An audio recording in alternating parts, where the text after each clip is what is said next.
I'm gonna read through some of the questions, if there's any questions, and I'll get back to you. Hold on.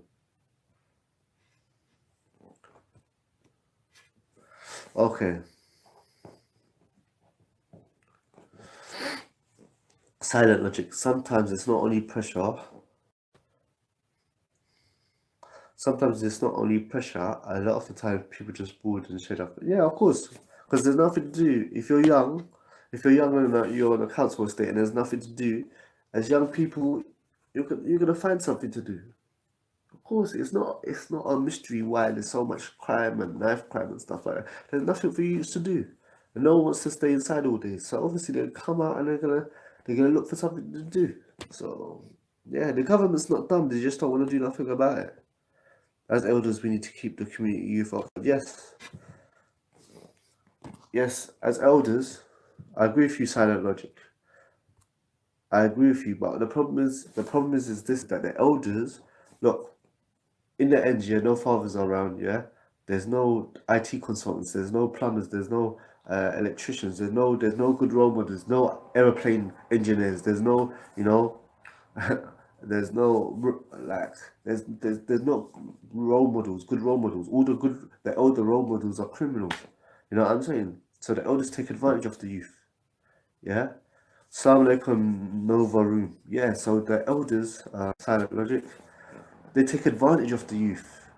They groom them in that they say, yeah, you know, and they have this thing, olders and youngers. So there could be someone called Cutty or something, or Gunman or this, that, and the other. And then when the youth comes around and he sees a youth that's impressionable, you call him younger Cutty or younger Gunman.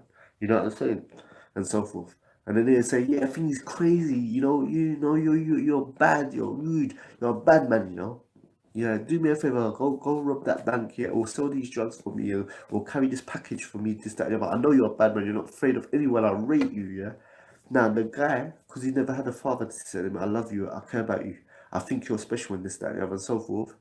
Like, this is the first time he's been shown affection by an elder man. His father wasn't around, so when he hears this and he's gassed in it, he's like, rah, I think he thinks I'm bad and that. Yeah, I'm gonna show him, I'm gonna prove to him that, I'm tough. And he's gonna go out there and stab someone and rob this person and carry this package and this, that, and the other, and so forth. And if he gets caught, the elder is not trying to do nothing. He most probably won't even go to visit him in jail. When he gets like 5, 10 years for carrying coke or something or heroin or this, that, and the other, he's not gonna give a damn. It's all psychology. That's why I like Islam and stuff, because through practicing Deen and following the Prophet, peace be upon him, and so forth, you avoid these traps. Like there's a hadith, the saying of the Prophet, peace be upon him, that a person is on the way of his friends, or the religion or the way of life of his friends. Yeah, and there's another saying that in the examples they gives are so clear. For example, there's a famous example where the Prophet said your companionship is like a blacksmith and a perfume maker, meaning that if you hang around with a blacksmith, even if you're not even if you're not melting the sword and burning it and shaping it, or that axe and this, that, and the other, if you're around the smoke and the furnace and this, that, and the other, you're gonna get dirt. You're gonna come out dirty. And if you're around a perfume maker, even if you're not making a perfume, yeah, you're gonna get something that nice smell. So if you're around shotters, if you're around drug dealers, if you're around killers, and you're around like people who are banning 24/7 and drinking 24/7 and just sleeping around 24/7, you're gonna fall into some of it, or you're gonna become numb to it. You know what I'm saying, and so forth. But if you're around people that are studying and reading and stuff like that, same thing. So the whole thing is, at the end of the day, is that yeah, wallahi man, this deen, it saves you mentally and physically. But anyway, yeah, that's what's on my mind. Whenever I feel these topics on my mind, I'm just gonna switch on the camera, do it, and so forth, and it will be on YouTube. And alhamdulillah, 10 years from now, if even if it's 1 or 2 or 3 people that have watched the video and have not started smoking or started drinking or taking off their job and this, that, and the other, then I've been successful. So anyway, thank you for your time. I don't think there's any more questions. If there's no more questions, I'm gonna go, inshallah. Let me know if you got any questions. If not, I'm gonna sign off, inshallah. Okay. Okay. Take care, inshallah. If you like this video, like I said, subscribe, share it on all your social media. That's all I want. Don't thank me when you see me in public. Don't say your video did this or did that. All I want you to do is to, if you like the video, subscribe, like, and share. That's it. Subscribe, like, and share, and someone else can benefit from it. I don't need to know, yeah, that it helps you. Inshallah, I believe it will anyway. I just need you to share it so it may help someone else. What responsibility do we have as elders to do? We have to be there for them, silent logic, so that the bad elders, the criminal elders, don't take advantage of them. You know what I'm saying? Just working like me. Whenever I see like a group of brothers that ain't practicing yet, like they may be smoking weed or this, that, and I pass them, I always go out my way and make sure I say salam to them, because I want them to know that I believe in you, man. I believe that you can be practicing one day. I always smile at them. I always give them a smile. I always say, you know what I'm saying? I like acknowledge them. I don't care if they got weed in the hand, alcohol, this, that. I always acknowledge them and say salam alaikum, you know, and you know, and so forth, yeah. And you know, we just have to chat to them. We just have to chat to them and let them know that they can come and chat to us at any time, you know, and so forth. And I always say to the brothers, brothers, mashallah, like keep it up. Try and stay out of photo, try and stay out of jail and this, that, and the other, and so forth, and so forth. And when they see a practicing person, whether he's got a kufi or beard and this, that, and the other, who's not just looking down on them and is actually like acknowledging them and like believes in them, it helps. Wallahi, when I went practice, whenever I used to see a brother in phobia, it used to always boost me. It always used to it always used to boost my iman. And one day I say, one day I'm gonna be like him. Like whenever I saw like my brother in phobia, if I was with a girl or something with this, that, and the other, and so forth, I used to get scared when I saw a brother with phobia, and I would just like bust a left or bust a right. I would just avoid him. I was ashamed, for a brother in phobia to see me like with a girl or with a spliff or this, that, and the other, because I wasn't always practiced, even though I'm a convert and this, that, and the other stuff. I was on, something happened, I fell off, yeah, and then I eventually got back on. But the whole thing is that, yeah, just acknowledge your youth and speak to them and just like have a little short conversation with them. Okay, should we look into private youth clubs to save our kids? Yeah, private youth clubs. Yeah, Nova Room. Yeah, it's whether it's private youth clubs to or taking them to football or something, or um, just chatting online to them or something. Yes, there's all good solutions. These are all excellent answers. Just having a conversation, because I feel there's a barrier between the elders, especially the uncles, yeah, and the youth. This is also another topic for another video. Yeah, the uncles, yeah, they've made the masjid hated to the youth, because the masjid is like a military place. Like the way they've made it, it's like you go to a thing, Quran school when you're small, and basically either you memorize properly or they just start beating you. So the whole thing is that the last place a youth wants to be when he gets to teenage years is the masjid, because he just has bad memories of it. When he was a youth, that was just a harsh place. Like the masjid should be a place that brothers, yeah, um, rather than hell out on the ends and be out there with people smoking spliffs and drinking alcohol and hanging up, chatting about girls and this, that, and the other, and so forth. Yeah, like a brother who not smoke weed, obviously in the masjid. Yeah, but a brother should feel that if he smokes weed or he drinks alcohol or he's like um, he's not doing salat and stuff, that he can just go and sit in a masjid, yeah, and just chill out and not be bothered, and no one's gonna start like, yeah, even if he's got earring in his ear or this, that, or so forth, or cutting his eyebrows, he should feel I can just go and chill in a masjid, yeah, and just it's a place where I can relax, yeah, without anyone harassing him. You know what I'm saying, and so forth. Um, but the uncles, they made it a place, yeah. They made it a place, yeah, with the youth. They hate to go. One of the most hated to the people things places to the youth is the masjid, because the way the uncles raised them in the masjid and the way they dealt with them in madrasa when they were youths, yeah. Alhamdulillah, when at the masjid for me, yeah, the masjid for me was a beautiful place, because when I went there, that was the first time I saw young black men married, yeah, like a bunch of people. It was first time in my community, so I saw guys that were young, married, yeah, had trades, had jobs, yeah, and they were proud of it. So man was walking around big beard, phobe, this that have wife in the car, or hijab and jilbab and this that and the other, and like these people were coming from the ends that I came from, and they were proud men. And the only other proud men I saw before, yeah, were criminals. These guys, these brothers took me underneath their arm. Like they always reached out for me whenever I come in, whether my man was up or down or this, that, they always like say, Hussein, Jason, what's up, man? What's up? They would take their time out to talk to me, and I never felt that they looked down on me. They used to that they took an interest in me, and I always used to say, one day, inshallah, I'm gonna be like these brothers. You know what I'm saying, and so forth.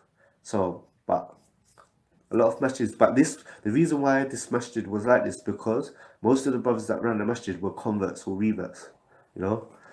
Okay, let me see this. Galaxy Lam Alif. Assalamu alaikum. Nuvu, masjid fulfilled the youth badly. Yeah, that's an understatement. I'm gonna do another video on that, man. And I'm gonna link up with some brothers. I'm gonna link up with some brothers on council estates and ask them their views about masjids and stuff. That's a good idea. Thanks for that. Okay, Go Live Media UK. People don't really make friends in the masjid. No, it depends. People do make friends in the masjid. People that go to masjids for lessons and this that they do make friends in the masjid. But generally, the people that run the masjids, yeah, are generally elderly uncles, yeah, and the vast majority of uncles are, and they're just harsh with the youth. They've got no communication skills, you know. Masjids have a lot of money, but not a lot going on. Yeah, because the masjids, they've made the masjids, Silent Logic, they've made the masjids like an old people's group, ain't it? For mans in their 40s above. And this is our place, you know what I'm saying? And what I don't understand about the brothers, yeah, the uncles that run the masjid, some of these people in the masjid, you'll see they do all their prayers, they do their sunnahs, they do their fards, you know what I'm saying? They're in the masjid for every salat, you know what I'm saying? They do all their prayers and this, that, and the other, and so forth, yeah? But they're just shadid on the youth. Like they do sunnah, every sunnah they do, every wajib prayer they do, you know what I'm saying? They live in a masjid, bro. They live in a masjid, bro. But yet, they're just shadid on the youth. They're just hard cold on them. Yeah, wallahi, they push the youth around. I went masjid all Ramadan, but still saying Allah. Go live video, man. I make things easier for you, Aki. There's brothers like you, all who are practicing, Aki, and just like you, they want to make friends and stuff like that and so forth. And Ramadan's different. If you go lessons, Aki, it's different because when you start studying and stuff like that and so forth, you meet other brothers that are going through it as well, and you're gonna meet some people that are coming out of the deen and so forth. So may Allah make it easier for you, inshallah. But we can link up one day, no problem. Just inbox me your number and so forth, and we can chat. We can chat and link up, man, and we can become friends, inshallah. Masjids, Lam Alif. Masjids are usually run by older uncles who play politics committee. Yes, it's dead. Alif Lam. I agree with you 100%. 100%. It's dead. It's dead. There's no atmosphere, no environment for youth. It's dead. Even the Juma khutbahs in Urdu, and the youth don't even understand it, and it's dead anyway. It's like the talks are like dead, man. They're dead. We should campaign for all messages to teach Arabic and Quran for every locals. I think they have Arabic classes and so forth, but I just think that they've created an environment that's just unfriendly for the youth. We need to start taking matters into our own hands and covering community centers. Yeah, Silent Logic. That's true. I agree with you. Take it into our own hands. Yeah, I agree. Anyway, this is what I like, man. Alhamdulillah. I haven't got much subscribers on the channel because the ancestor worship Kemets, yeah, they tried to close my channel down, but after August, alhamdulillah, I'm gonna start doing live streams on that other channel, and we can get more input. But don't worry, these ideas, I'm gonna keep these comments, yeah, and I'm gonna do projects on them. So the whole thing is So the whole thing is I'm gonna take these ideas and do future videos on them, so it's not gonna be wasted.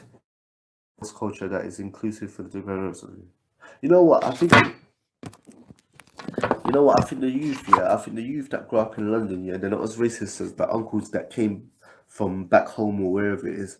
You know, yes, there's some issues with racism that we know we're dealing with at the moment, but generally, the youth that grew up in London, they mix with each other. So the whole thing is that the especially the new generation, um, that they haven't got the same stereotypes and yeah, things that hold them back. The uncles, they're just in a different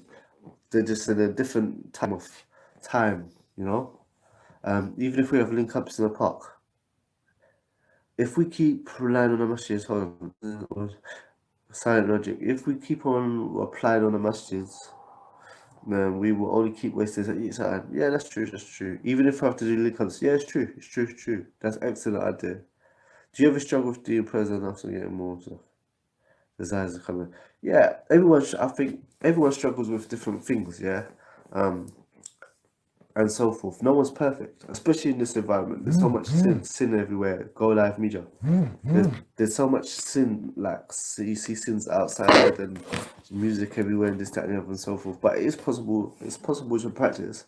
But the whole thing is that everyone struggles with something. But the thing is not to do these things publicly and make test another believer for it. If a person struggles with music, then you struggle with music. Keep on making dua to Allah. Yeah, it's like me. When I first came to Deen, I found out that music and smoking weed was haram.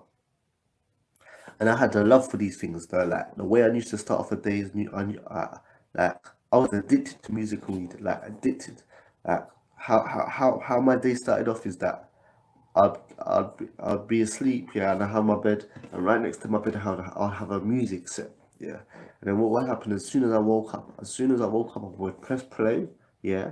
So like even before my eyes open, I'd press play, and the rap tune would kind of kill him, start robbing this, that, the other, and so forth, and then I'll start a spliff. And I sincerely believe when I found out music and weed was haram, I thought that way. It's impossible to give up this. I thought literally it's impossible for me to give up weed because I love it too much. Like no, music, music, I love too much, and weed, I thought physically it was too much to give up because what is that with weed, yeah, is that you become addicted to the nicotine, yeah, and it's very hard. Smoking cigarettes is not easy thing to give up, and smoking weed is not. So what I did with them two things, I knew that I wanted to give it up. I wanted to practice deen and have my life Islamically correct. So what I did is I just begged Allah. I just begged Allah, yeah, please take these two fitness away from me and like um remove my love for them and my addiction for them, remove them away. And I truly believe, yeah, that if Allah created us to worship Him, as He said in the Quran, وَمَا خَلَقْتُ الْجِنَّ وَالْإِنسَ إِلَّا لِيَعْبُدُونِ. If Allah said that I only created mankind and jinn to worship me and so forth, I don't think He'll make it impossible. So I just begged Him, made dua. I think I even cried to Allah, please take these two things away from me because I'm too weak to give them up by myself. And wallahi, within months, yeah, I was free from the pull that they had on me, yeah, yeah, it was hard, it was tough at first. The first few days were killers, the first few weeks were killers, but after a few months stuff, I was off it. Now I totally don't miss any of them, you know. But some things you just have to beg Allah and make dua for. And you know what? Even if you're alhamdulillah, I gave up weed and music and I just was able to break away from them. But even if you find music and weed very, very hard, yeah, just keep on making Toba.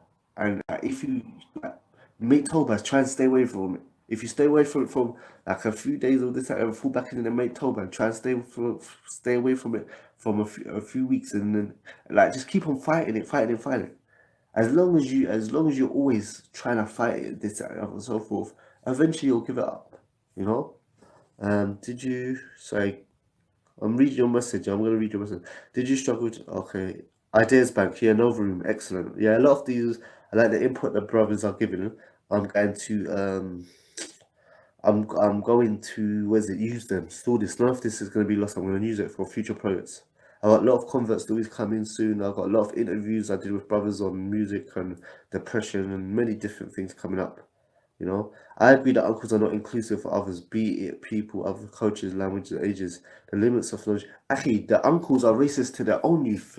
You know, Lam Alif, the uncles create the masjid, make the masjid, yeah, hated to their own youth. Forget about our people of other colors and this, that, and the other. Yeah, there's racism and stuff, but they make it hated to their own youth.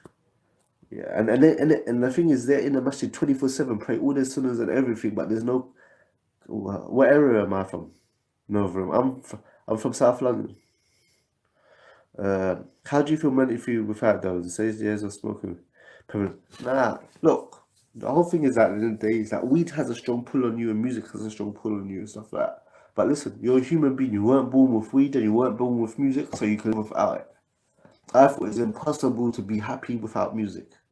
I thought it was impossible. And me, music was a part of my life. Meaning, I listened to music getting dressed. I listened to music in the shower. I listened to music in the toilet.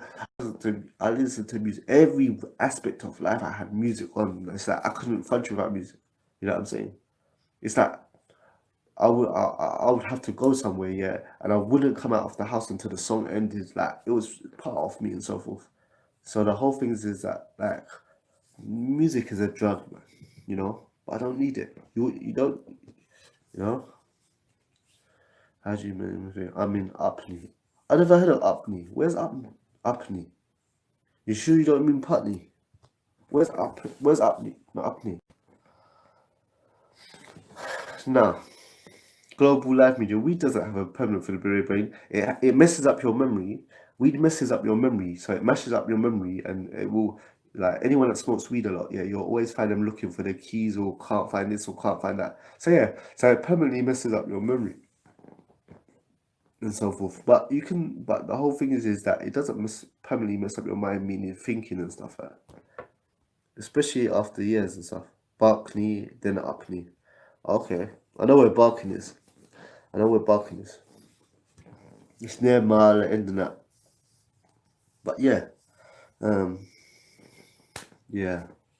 You know, when my dad gets taken off so forth and I get some funds and stuff like that and so forth, I might do like we might link up and do a show in it. We link up somewhere and do a show about all these topics in it.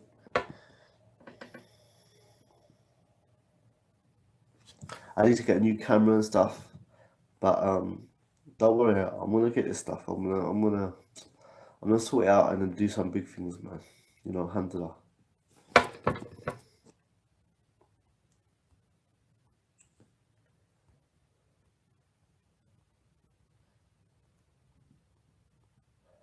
Okay, Kwan, man. Thank you for this information, man. You lot have given me some really good ideas and so forth.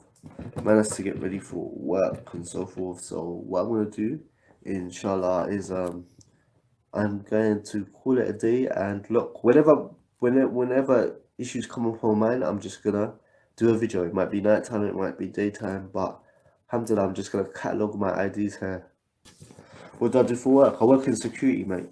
You know, I work in security, man. Alhamdulillah. I hope to meet you someday. Yeah, you two know Nova Room as well.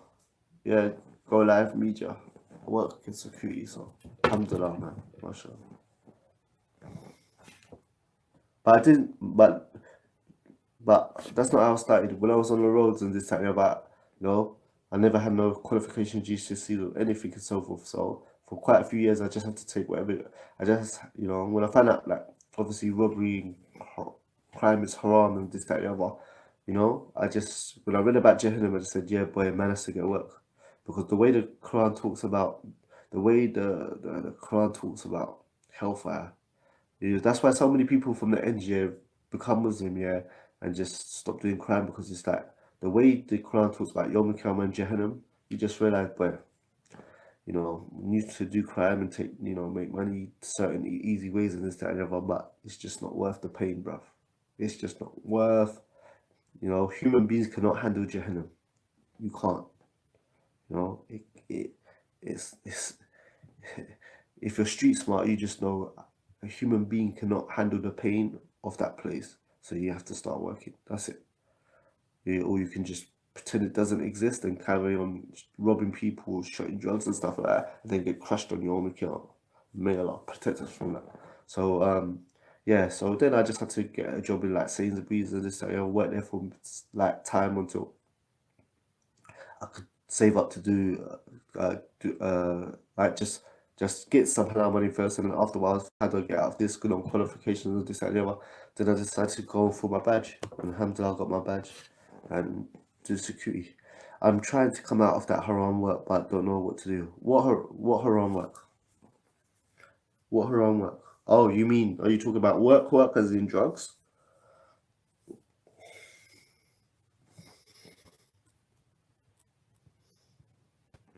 Are you talking about selling drugs, bro?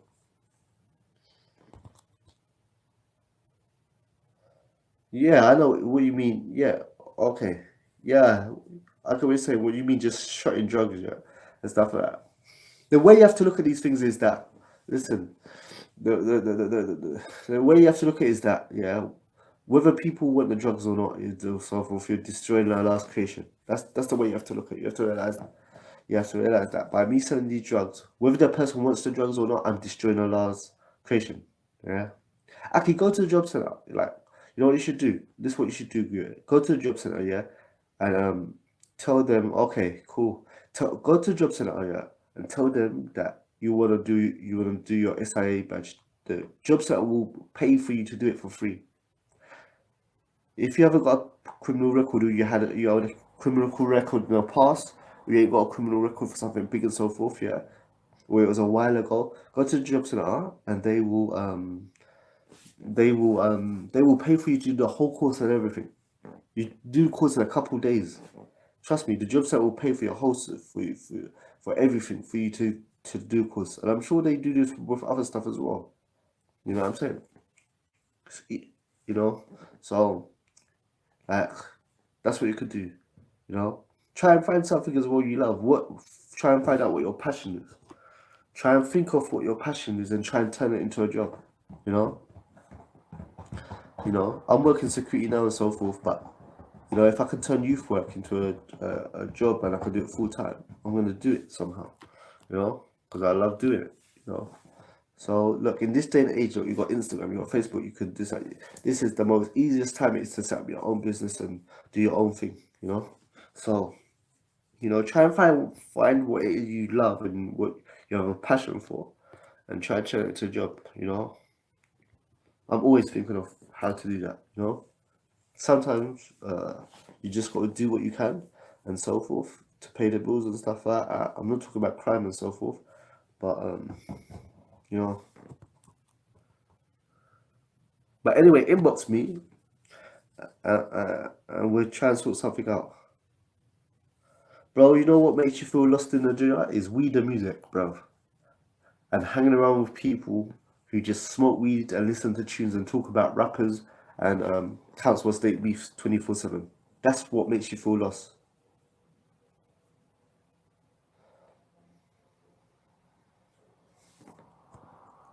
What makes you feel lost, Akhi, is smoking weed and listening. And Akhi, when people smoke weed, they get depressed because they think about things too much, negatively things. And the worst thing is that when you're a Muslim, I'm gonna do another video about this. When you're a Muslim and you smoke weed, yeah, you get depressed because one, you're not supposed to be weed, and two, a major sin, and that if you die, you can go to Jahannam. So weed may make you think deep about things and so forth, but it also makes you a bum. It takes your motivation away. Yeah. So the whole thing is that when a Muslim smokes weed, they go through depression because one is they know it's haram, and two, they know that if they die smoking that weed, there's a chance they can go to Jahannam. So smoking weed when you're not smoking weed does not help a Muslim at all. Or you quit. Mine can settle. Can't settle now. Yeah, quit 12. Yeah, that actually gonna go through these withdrawal symptoms, yeah, when you stop quitting weed and stuff like that. But eventually it's gonna come away from you because weed is addictive, ain't it? Actually, your body gets used to it.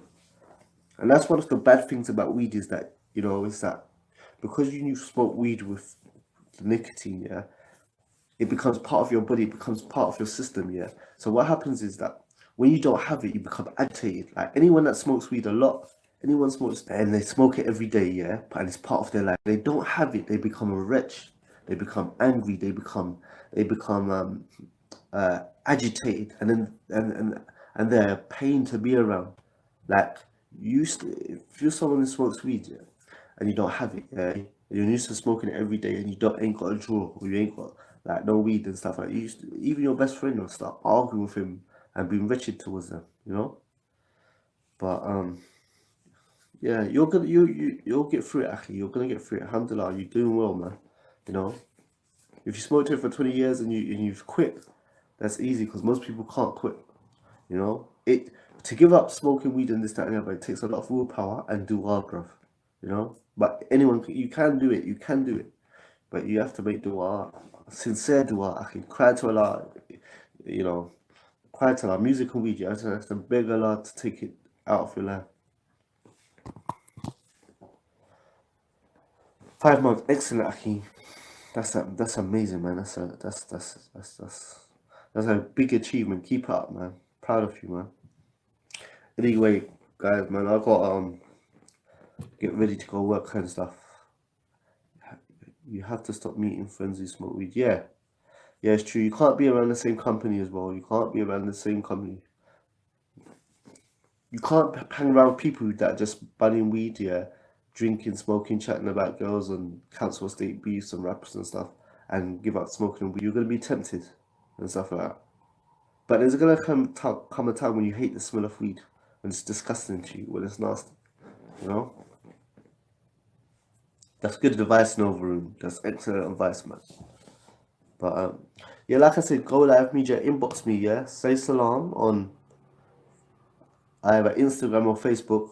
My Facebook is Street Udeen, yeah, or Hussein Thomas. In fact, just type Street Udeen into any social media, yeah, Instagram or Facebook or Twitter or whatever, and message me so we can keep in contact. Yeah, we chat. We'll get through this, man. Yeah, even after off. Well done, go live media. I really want to keep in contact with you. Was it? Even if after 2 years after that smell is enough, yeah, yeah. Yeah, and you too, no room and go live media. Inshallah, you should like inbox each other and keep in contact, man. If we don't help each other, who's gonna help each other? Anyway, I was gonna say I enjoyed this chat with you lot, man. I don't know how I can let you lot know when I'm gonna live stream. Sometimes I just have issues on my mind. Like today, I had this on my mind, and I'm going to do a topic on it. If there's a way you want me to let you know that I'm gonna do a talk on a certain subject, if you've got any ideas, let me know, man. If how I should make people aware of what I'm gonna be talking about. Please, I'd appreciate the advice from you guys, and I appreciate you logging in and stuff. And tell your friends about it. If you know anyone that's struggling, tell them, to subscribe to this channel, and that I'm going to be doing lots of issues on this topic on this channel. I'm gonna talk about really sensitive things that people don't talk about, and I'm gonna be straight up because there's a lot of Dow channels and stuff where people don't really chat about real stuff because they don't want to offend their audience. But I don't give a monkeys. I don't expect to have a lot of subscribers, you know. But I really want to help people. But sometimes you gotta be straight, and that's how I got the people were straight with me and honest with me, so forth. But anyway, yeah. Uh, thank you for participating. Please like, share the video on your social medias, and love you all for the sake of Allah. And I'll be speaking to you soon, man. I'm gonna be pumping out a ton of videos, bro, because there's a million things I gotta do. And soon I'm gonna hit the road. Soon I'm gonna hit the road and I'll start making videos outside and stuff like that and so forth. It's just my camera's busted, but as soon as I buy a new one and so forth and that, I'm gonna do, go out, start doing filming videos on council estates and outside and doing proper actual videos on different subjects. But I'm gonna always do these live interactive stuff, man, and so forth. So love you all for the sake of Allah. Take care, and may Allah bless you in this life and the next. And I'm gonna make dua for you, go live media, that Allah, helps you to get over this habit, man. You know. keep the hope about if we start working together. Yeah, I agree with you, Nova. Yeah, Nova, I'm gonna make dua for you, mate. That everyone in this room, that Allah forgives you and me of our shortcomings, and us all into Jannah without touching them, their hellfire, because that's what we're all aiming for. Like I said, I love you all for the sake of Allah, and we're gonna have many more of these talks, inshallah. Assalamu alaikum wa rahmatullahi wa barakatuh. Ameen.